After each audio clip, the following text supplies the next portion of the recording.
조선의 제3대 국왕 태종. 그는 왕위에 오른 이후로 수많은 권력 다툼과 역경을 헤쳐나왔다. 그러나 왕이 된 이방원에게도 결국 피할 수 없는 순간이 다가왔다. 바로 자신이 만든 왕권의 후계자를 세우는 일. 그는 때로는 왕위를 넘길 준비가 되어 있다고 주장하며 신하들을 긴장시켰고, 때로는 이를 부인하며 그들을 불안하게 만들었다. 그러나 결국 그가 진정으로 왕위를 넘기려는 순간이 왔다. 편전 안에서 태종과 세자인 세종이 이야기를 나누고 있다. 편전 밖에는 신하들이 기다리고 있었다. 충영아, 이제 너가 왕이다.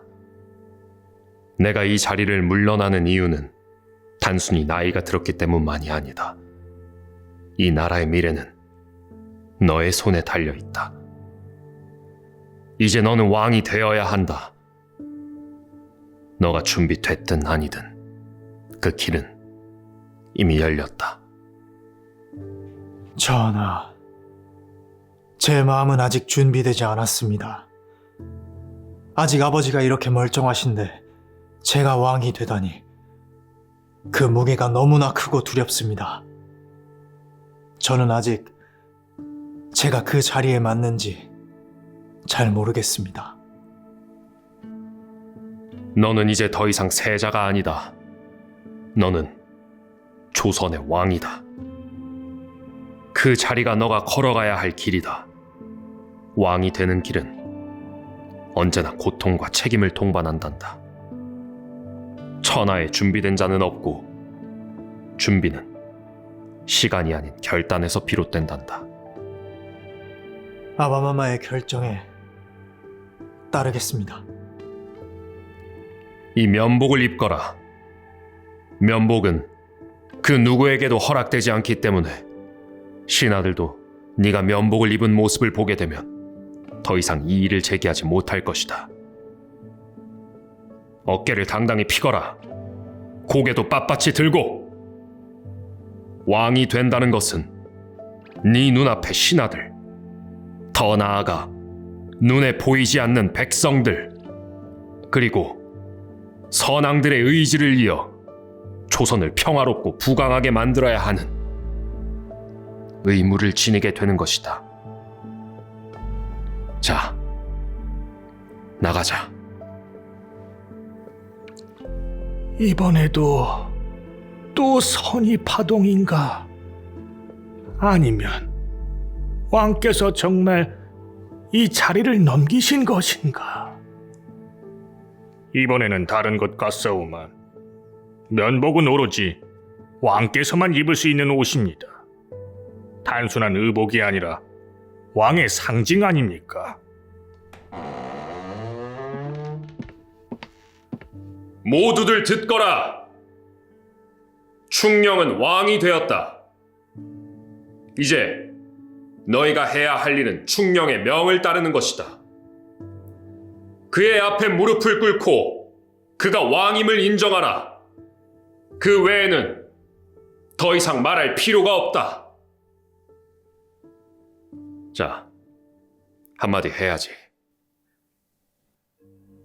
이제 상왕의 뜻에 따라 저는 왕이 되었습니다. 그 누구보다도 이 자리가 무겁다는 것을 알고 있습니다. 저는 이제 여러분의 도움이 절실히 필요합니다.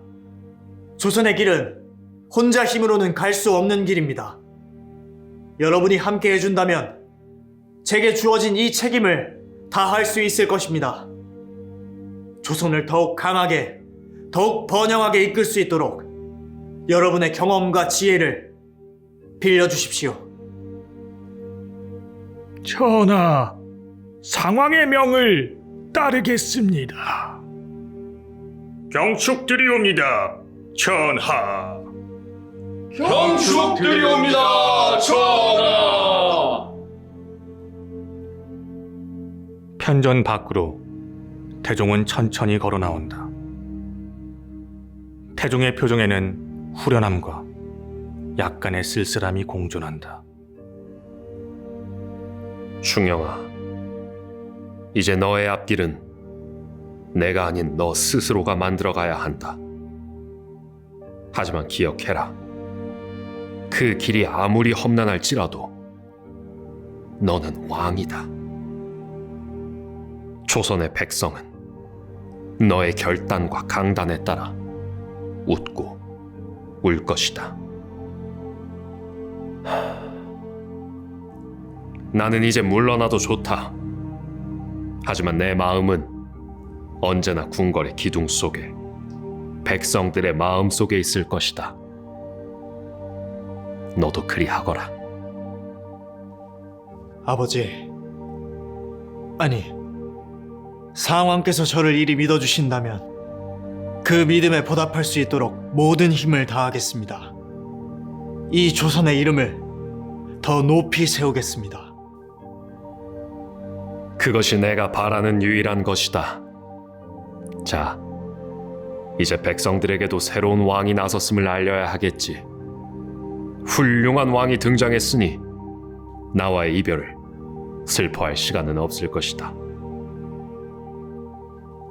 그동안 아버지가 해오신 모든 것을 보아왔습니다. 제가 그 발자취를 따라갈 수 있도록 노력하겠습니다.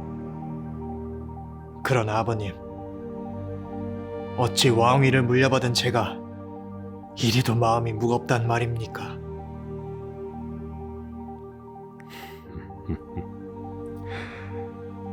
그것이 왕의 숙명이다. 나 역시 네 나이 땐 그랬다. 하지만 시간이 너를 단련시킬 것이다. 이제는 말을 아껴라. 왕은 적당히 말하고 많이 들어야 한다. 그저 네가 선택한 길이 이 백성을 위한 길인지 항상 고민하라.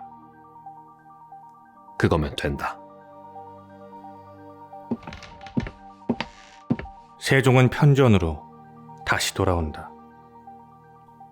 새로운 왕으로서 그는 첫 번째 결정을 내릴 준비를 하고 있다. 세종은 잠시 편전 안쪽에 놓인 서책과 상소문들을 바라본다. 조선은 이제 나의 것이다. 이 나라의 운명이 나의 손에 달려있다. 아버지께서 쌓아올린 이 조선의 기틀과 백성들의 신뢰를 이어받아 이제 내가 걸어갈 차례다. 내가 걸어야 할 길은 결코 쉽지 않으리라는 것을 잘 안다. 그러나 왕이란 그 길의 험난함을 두려워하지 않는 자다. 나, 충령은 이제 이 자리에서 다짐한다. 내가 다스리는 조선은 누구도 억울하게 눈물 흘리지 않을 것이다. 약한 자는 강한 자의 횡포에 떨지 않을 것이며 백성은 어진 법 아래 자유롭게 살아갈 것이다. 내가 내리는 모든 명령은 백성을 위하고 이 조선의 미래를 위한 것이 될 것이다. 모두 들라. 지금부터 나는 조선의 왕으로서 첫 국정을 시작한다. 백성들의 고충을 듣고 조정의 어지러움을 바로잡겠다. 왕의 자리는 명예가 아닌 책임이다. 그러니 너희들은 나의 귀가 되고 눈이 되어라. 나에게 백성의 목소리를 전하고 내가 해야 할 일들을 일러다오. 모든 상소와 보고를 가져오라. 조선의 왕이 된 내가 나라의 처음과 끝을 책임질 것이다. 백성과 나라를 위해 오늘부터 나는 쉼없이 나아갈 것이다. 그리하여 이 조선을 모든 백성이 자랑스러워할 나라로 만들 것이다. 태종이 침전에서 혼잣말을 하고 있다. 이제 나의 시대는 갔구나. 하지만 조선의 시대는 계속될 것이다. 충영아, 이 아비가 잘못한 것을 바로잡고 더 나은 조선을 만들어라. 그것이 너의 소명이자 나의 유산이다. 그래. 이제는 내가 너를 위해 무엇을 도울 수 있을지 천천히 생각해 봐야겠구나. 태종은 결심 끝에 세종에게 왕위를 넘겨주었지만 또 다른 불안감이 마음속에 생기기 시작했다. 이내 붓을 꺼내 글을 쓰기 시작한다. 주상이 장성하기까지 군사는 내가 친히 청단하겠고, 또 국가에 결단하기 어려운 일은 의정부와 육조에 명령하여 각기 가부를 들어 시행하겠다. 그러나 나 또한 마땅히 그 논의에 참여할 것이다. 충령이 왕위에 올랐으나 아직 조선은 그의 책임을 온전히 맡기기에는 이르지 않나. 왕위는 물려주었으나 조선의 안위는 여전히 내 어깨 위에 있거늘 내가 병권을 손에서 놓지 않는 것은 충령아 너에 대한 불신 때문이 아니다. 그것은 백성들의 안전을 보장하기 위한 마지막 역할이다. 침전에 있는 태종. 그때 갑작스레 병조 관련 보고가 들어온다. 한 신하가 다급히 침전으로 들어와 무릎을 꿇는다. 상왕 전하, 병조 참판 강상인이 군사 관련 보고를 주상 전하께만 올리고 상왕 전하께는 보고하지 않았다는 소식이 들어왔사옵니다. 강상인, 그가 감히 나를 건너뛰고 주상에게만 보고했다고? 예, 전하.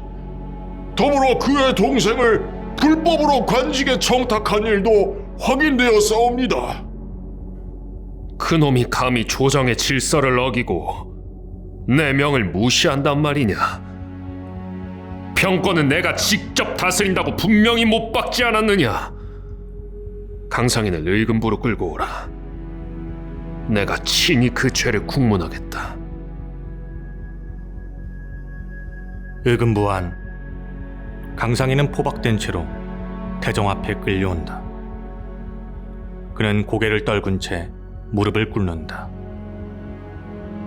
태종의 표정은 싸늘하고 주변은 무거운 긴장감이 감돈다.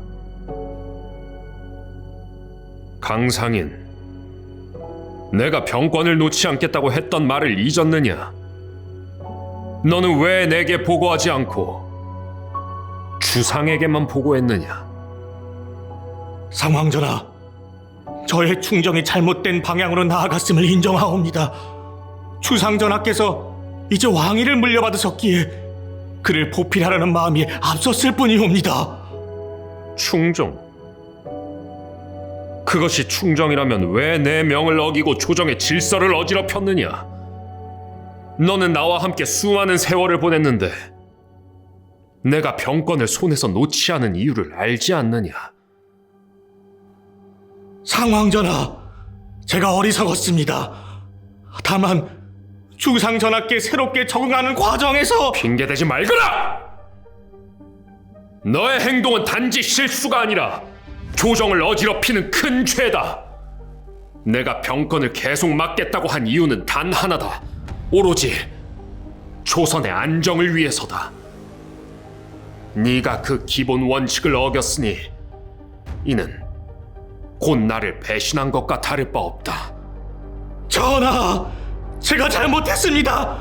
용서하여 주시옵소서. 용서하여 주시옵소서. 너의 공신록과 직첩을 몰수하고 너를 함경도로 귀양 보냈다. 관노로 삼아 다시는 조정의 팔을 들이지 못하게 하겠다. 의금부를 나선 태종은 한동안 궁궐 마당에 홀로 서 있다. 그는 깊은 한숨을 내쉰다.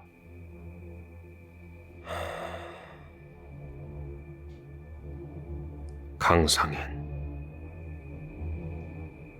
네가 나를 얼마나 오래 섬겼건 간에 질서를 어기는 자는 용서할 수 없다.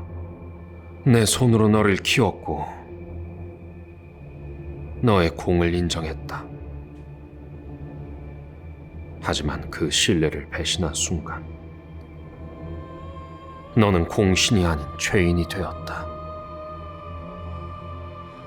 태종은 강상인의 사건을 통해 조정의 질서를 다시 한번 바로잡았다.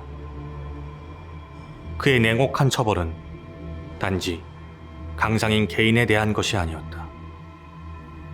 이는 왕권의 확립과 조선의 안정, 그리고 세종을 위한 든든한 기반을 마련하기 위한 것이었다.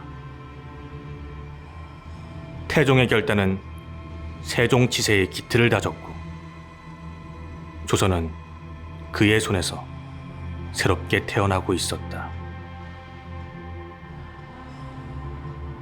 충령아, 이 모든 것은 너를 위한 길이다.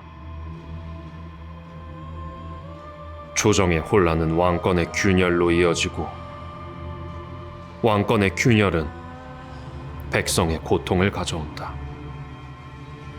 내가 병권을 놓지 않는 이유는 너의 발판을 더욱 단단히 다지기 위함이다.